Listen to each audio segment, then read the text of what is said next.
I'm Marcus, I'm 31, I'm from Western Australia. I'm an anthropologist and I work for the United Nations in Afghanistan. I came to plant medicine as a result of being a lifelong functional depressed person, and essentially this was part of my mission to change the way I feel about myself, which was the initial intention I approached this with.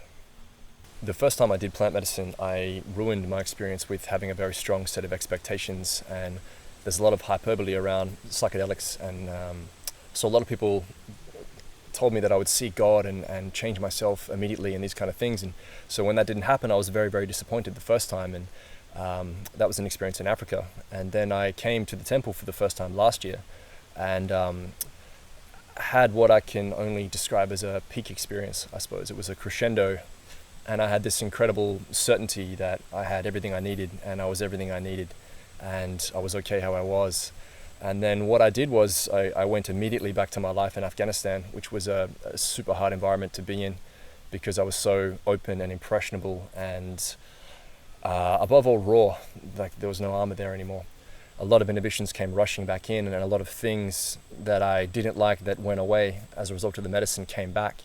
So when I came this time, the first question I asked the medicine was, where did I go wrong? And it immediately answered and said, you neglected your internal relationships, and you neglected this relationship building with different voices in yourself and different parts of yourself. And so it was a really beautiful experience. And the temple, because of the combination of Western Gestalt therapy and Jungian dream interpretation and Tai Chi and Iyengar yoga and all the stuff you get to do here, it really all built into this amazing technique of healing, I suppose. And I was able on the medicine to have this incredible dialogue between different parts of myself and different voices that I tried to reject or hate or cut off from, and just bring everything in. And it was a beautiful experience. Yeah. So the approach of the temple is very different to other places I've been. It's very gentle, it's very conservative, which I initially internally rebelled against a bit just because I wanted to dive in. That's my nature. But I really do appreciate the restraint and the respect that's shown for the medicine and the intensity of the experience. The maestros are amazing. The ikaros are amazing. It's a beautiful thing, even without the medicine, just to be in ceremony and sitting with someone who's so skilled in an ancient healing technique singing to you. It's a beautiful experience to go through. The environment is amazing. It's also challenging. It's challenging to be here for 3 weeks in mosquito season. I don't know if we're in mosquito season, but there's a shit ton of mosquitoes.